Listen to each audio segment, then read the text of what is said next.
Magandang buhay mga kamanlalakbay. Ito po si Brother Ivan Panganiban at narito po tayo sa Visitation Shrine and Church of the Immaculate Conception. Dito po sa tuktok ng Lintaon Peak.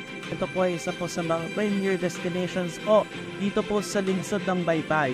Ito po ay parang memorial doon po sa naganap po na paglikas ng mga taga-Baybay noong 1945 at dito po inilikas yung kanila pong imahe po ng Mahal na Birhen ng Immaculada Concepcion. Bilang pag-alala, lalo na po nung naganap po na 500 years of Christianity in the Philippines so 2021, itinayo po ang simbahan na ito at ito naman po ay itinalaga sa pagbisita ni Elizabeth sa Mahal na Birhen Maria or ang Visitation.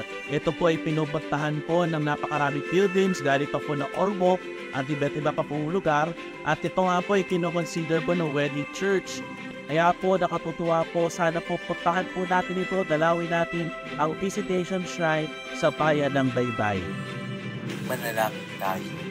Makapangyarihang Diyos, habang dinadala ng Mahal na Birhen Maria ang iyong anak sa kanyang sinapupunan, nagbigay inspirasyon ka sa kanya na bisitahin si Elizabeth. Ininadalangin namin na sa tapat ng pahiwatig ng Espiritu, maaari namin panakingin ang iyong kadakilaan kasama ang Birhen Maria sa lahat ng oras. Hiling namin ito sa ngalan ni Jesus na aming Panginoon. Amen.